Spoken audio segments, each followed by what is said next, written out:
211 has been assigned to provide citizens with better access to human services. 211 began in Atlanta, Georgia in 1997. They were the first community in North America to launch the service. And as you can see right now in the United States, we're up to about 82% of the population being served. That is with the telephone. And the reason that things move more quickly in the United States is September 11th. And what happened on the September 11th was that New York City's 911 system was overwhelmed and shut down, not because people were calling with emergencies, people were calling to help. And they completely overwhelmed the system, shut it down. Next door in Connecticut, or very close by, they had the first statewide 211 system. And as a result, all those people that were not phoning about emergencies had a place to call. And so it wasn't lost on the legislators in the United States that protecting 911 during emergencies is something you need to do if first responders are really going to be able to have that resource and citizens are going to have that resource. So 211 became an eligible expense in the bioterrorism legislation and the enabling legislation that came in after the attacks of September 11th. And that's really fueled the movement in the United States to move very quickly towards near full coverage. So the service providers worked earlier this year to develop 22 high-level caller need categories. So we will track why people are calling, not just the ticking numbers of the calls. And if they have multiple needs, we will have multiple checks. So our top calls are health services, financial assistance, housing and shelter, food and meals, and information on community services. And that's pretty consistent amongst the 8 service providers. Who we're calling, we also track that as well. So 70% of our callers are women, and 60% do not have full-time employment. And you know that 89% do get the information that they need.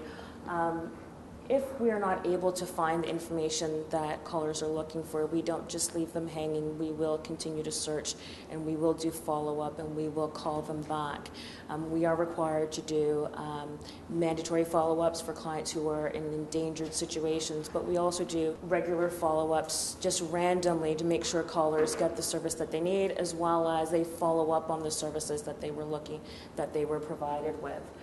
And 81% of those that were surveyed last year felt that staff went the extra mile and they ensured they've got what they were looking for. One of the things that we do not do is we're not first responders at 211, but we often are able to support first responders and provide a useful link to community services when there are emergencies.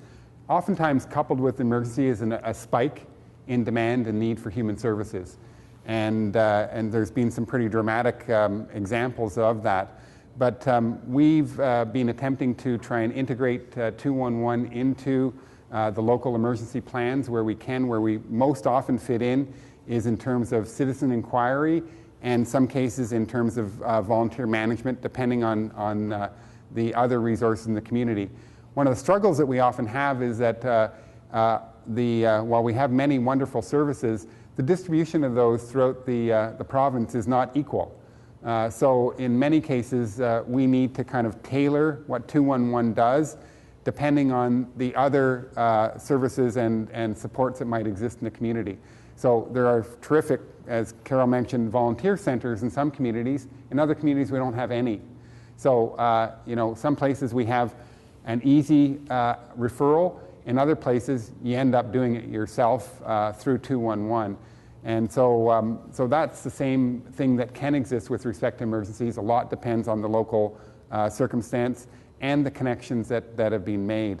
Again, we're not first responders, but in many cases, that recovery period can last for a very long period of time after the emergency. I was telling Carroll that during the SARS outbreak in Toronto, we had 211 operating in Toronto. That was the first center in Canada to be operating.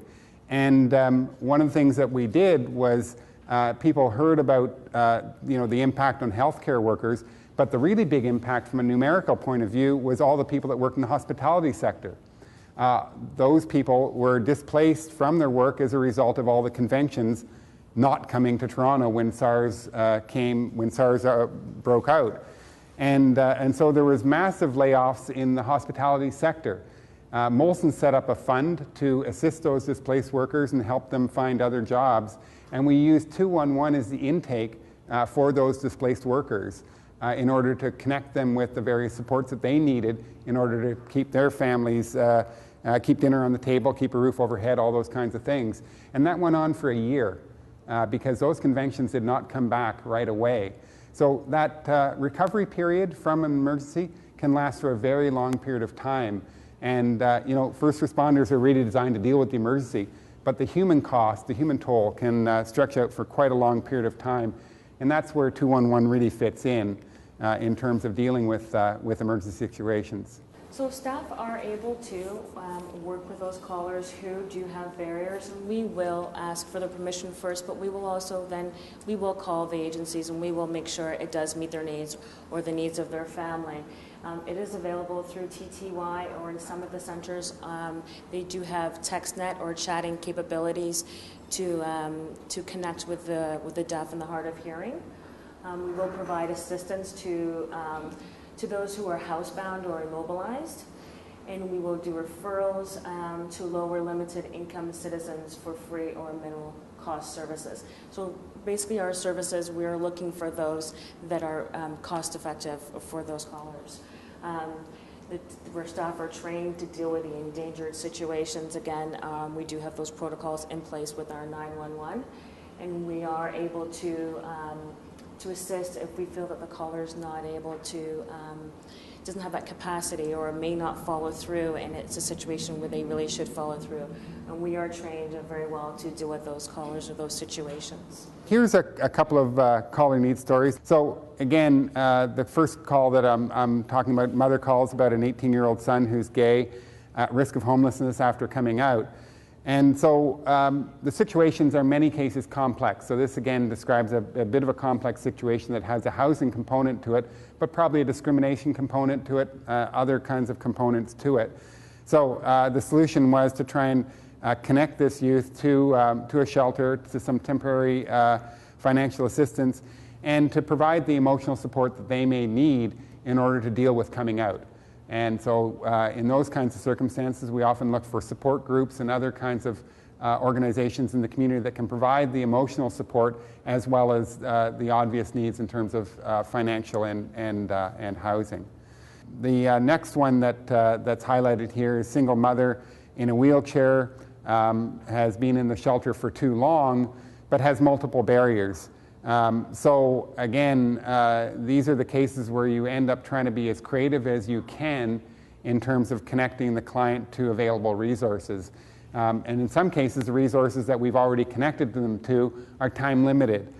So in some cases like this one, we can maybe connect them to the March of Dimes or some of the nonprofit programs that may be able to help in a specialized way, where in some cases some of the government programs will have time limits or other limits that mean that we can only serve a client to a certain extent. We did have a caller who was looking for services for their spouse who was just recently diagnosed with schizophrenia, and he had 2 small children in the home. And so while he's looking for services for his wife, he's also trying to figure out how he's going to cope and manage and take care of the children. And when the call came to myself, I listened to the story, and then I started calling around all the different services that maybe that could help him. But what I was challenged with was how many people didn't answer their phone or had to leave messages. And so by the time I left several messages, zero out options, trying to get to the right person, and it took me about half a day. So by the time I got to him at the end of the day, I said, okay, here's this one phone number, here's the extension, here's the person. If you hang up right now and call, they will be there to answer your call. And what struck me is that if he had to do those callings, would he have given up? Would he have been frustrated? Would he have gotten the help that he needed? And this is where we come in and we can make those calls. And I know that he probably would have given up had he not sort of connected with us and allowed us to do that work for him. And he was very, very grateful that we took the time to do that. And again, if you need anything else, just give us a call back. We're always here to help. And it's 24/7, and that's the benefit of 211, is that really we're here 24/7. It's day or night, and we can help you.